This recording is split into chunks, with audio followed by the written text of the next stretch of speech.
Кыйын экен ошо жашаган. Элге окшоп жашагыбыз келет дейт. Айла жоктон чыгып атам. Элге окшоп кичине условиясы менен квартирага жашагыбыз келет биздин дагы. Ошо элден уялып эле чыга албай аткам, айла жоктон чыктым. Бирке тыйын иштеп койсом, ошо подаркаларды көтөрүп барам, ушу алса экен деп. Бир эмес 3 жыл подарка барып бердим, но өзүбүздүн садикке. Жок, вообще балдарды албайт. Очередь келсин деп эле. Саламатсыздарбы, урматтуу мусулман бир туугандарым. Мен ушул жерде Бишкек шаарында, Көлмө конушунда 146да жашаймын. Жашаган жерим вагон, условия жок. Кыйналганымдын себебине чыгып жатамын. Азыркы маалда деген 8 баламыз, 2-3 балам менде квартирага албай атат.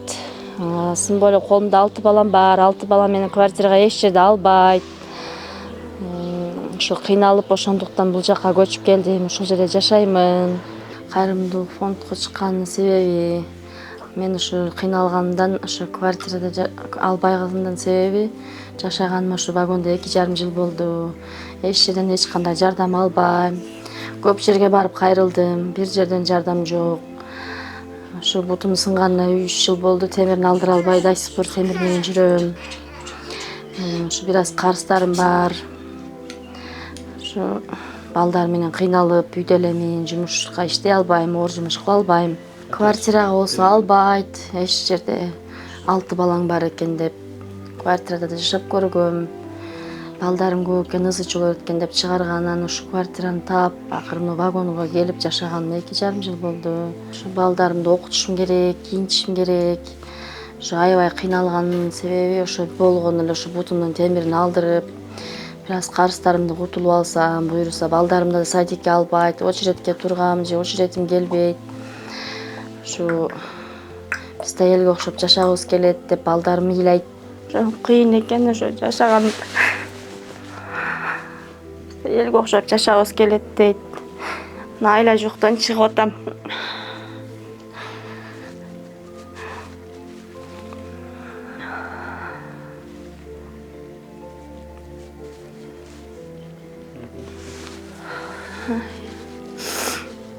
Ушу балдарым үчүн жашайм, ушуларга кичине элге окшоп кичине условиясы менен квартирага жашагыбыз келет биздин дагы.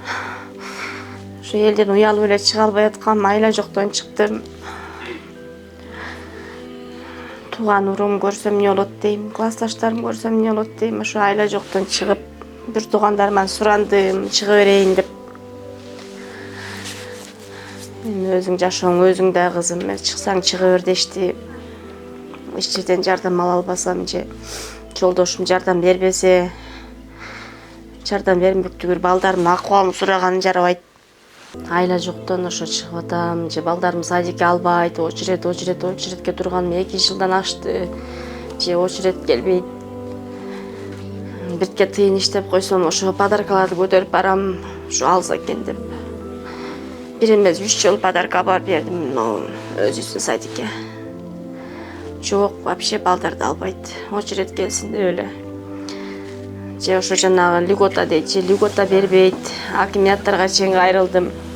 Районага чейин бардым, барбаган жерим калбады. Ошо болгону эле балдарыма пособие алам. 7200 сом эчтекеге жетпейт. Курсактан эле ашпайт. Ошо жок дегенде участка алып алсам эле өзүм салып алат элем деп ниет кылып атам. Бир аз тыйын болсо ошо иштетип туруп ошону кичине үйпү салып, мен дагы кичине элге окшоп жашагым келет. Балдарым деген өзү менен өзү болуп кетет экен, чоң балдарым өзү менен өзү, алардан деле жардам сурабайм, ошо өздөрүңөр болгула дейм. Ошо кичинекей балдарым гана колумду кармап атат. Анда санда ошо жумуштар чыгып калат, жумуштарга күнүмдүк жумуштарга иштеп коем, ошо балдардын курсагына, тамак ашына дегендей. Атап үйдө элемин. Жумуш болсо жумушка иштесем жакшы болмок. Шартымды көрүп атасыздар, ушундай жерде жашайм.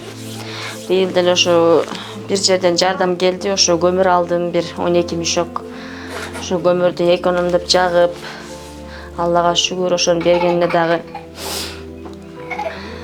буйруса ушу жакшы болуп кетет деп ойлойм мындан ары. Балдарым буйруса чоңоюп, келечеги астыда эле ушулар чоңоюп калса, ушулардын үзүрүн көрүп, ошо канча жолу барып, чоңдорго деле барып жазылып келдим.